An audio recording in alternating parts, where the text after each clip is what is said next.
कौमी खिलाड़ी मैदान के साथ आईसीसी रैंकिंग में पिछड़ा गए। आईसीसी ने टेस्ट रैंकिंग जारी कर दी। वेस्ट इंडीज सीरीज के खिलाफ सीरीज के दूसरे टेस्ट मैच में करियर में दूसरी बार 10 विकेट लेने वाली कौमी टीम के स्पिनर नुमान अली 5वें नंबर पर आ गई। पाकिस्तान और वेस्ट इंडीज के दरमियान टेस्ट सीरीज 1-1 से बराबर रही। ताहम दूसरे मैच में नुमान अली ने 10 विकेटें अपने नाम की। इससे कबल वो इंग्लैंड के खिलाफ भी ये कारनामा सरअंजाम दे चुके थे।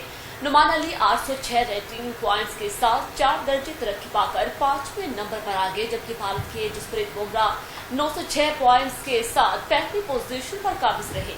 कौमी टीम के स्पिनर बॉलिंग में 800 रेटिंग पॉइंट्स हासिल करने वाले 12वें पाकिस्तानी बॉलर हैं। कौमी खिलाड़ी मैदान के साथ आईसीसी रैंकिंग में पिछड़ा गए। आईसीसी ने टेस्ट रैंकिंग जारी कर दी। वेस्ट इंडीज सीरीज के खिलाफ सीरीज के दूसरे टेस्ट मैच में करियर में दूसरी बार 10 विकेट लेने वाली कौमी टीम के स्पिनर नुमान अली 5वें नंबर पर आ गए।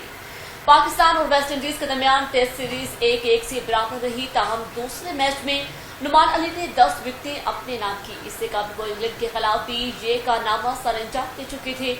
नुमान अली 806 रेटिंग पॉइंट्स के साथ 4 दर्जे तरक्की पाकर 5वें नंबर पर आ गए, जबकि भारत के जसप्रीत बुमराह 906 पॉइंट्स के साथ 5वीं पोजीशन पर काबिज रहे। कौमी टीम के स्पिनर बॉलिंग में 800 रेटिंग पॉइंट्स हासिल करने वाले 12वें पाकिस्तानी बॉलर हैं।